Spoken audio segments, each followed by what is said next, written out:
wasn't Rembrandt, friends. It was more like Picasso.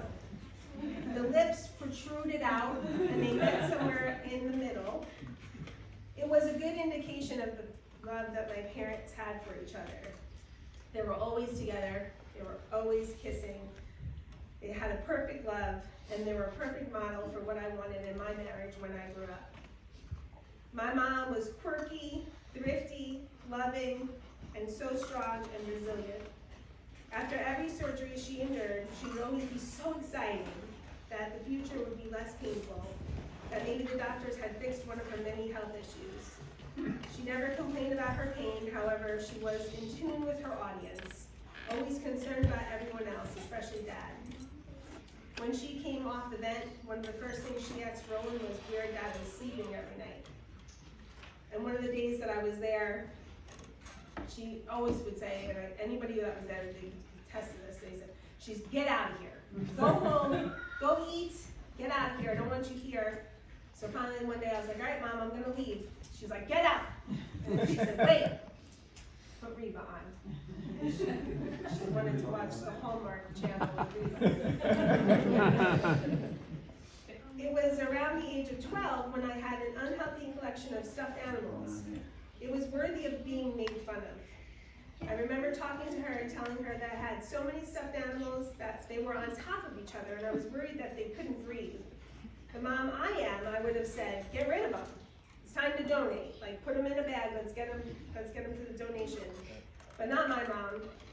She suggested that I layered them from top to bottom so all their faces could show.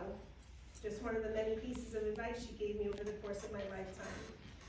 She was compassionate and thoughtful and made every effort to make everyone around her feel like the best person. She was in tune and noticed details. She encouraged us to follow our dreams. If we ever failed at anything, she found a reason it didn't work out that didn't include a fault of our own. My mom would make fudge every holiday, and it was the best fudge. You cannot duplicate this fudge. I can say that for sure. I could never duplicate it. And when we moved to Tennessee, she'd be like, Jen, you think Deb's gonna send us the fudge this year? Because she could no longer make it because she couldn't stir anymore with her hands. So I have a voicemail. I don't know if you're all gonna be able to hear it. I'll play it. I think it's a good snippet of how she was, and if you can hear it. I'm sorry we can't.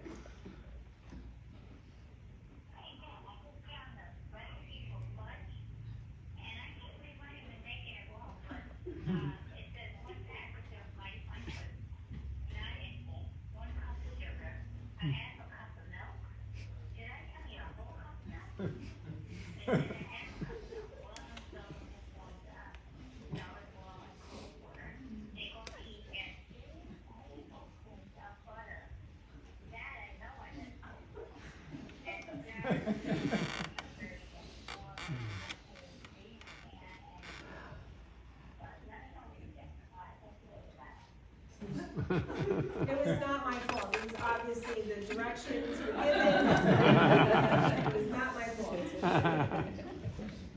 I looked through my mom's pictures on her phone after she passed away. Life through Betty's eyes. She took pictures whenever she saw something that brought her happiness. I'm not talking about staged photos. I'm talking about life in action.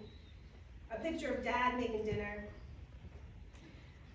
kids playing, me organizing her cabinet, Deb and John talking on the couch, her grandchildren playing sports.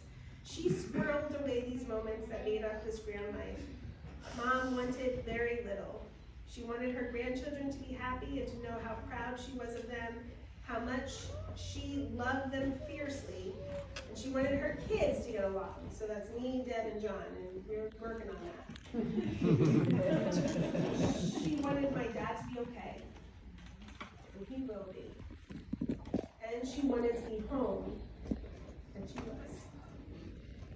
And she is now. So please, when you think of my mama, don't feel bad for her.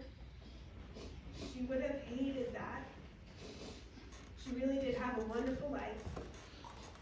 Instead, look around to the people sitting here today and provide a consoling embrace to each other or a heartfelt sentiment. We are the ones that will have to learn to live on without her, and we are the ones that need to lift each other up and provide support and memories. Thank you for coming.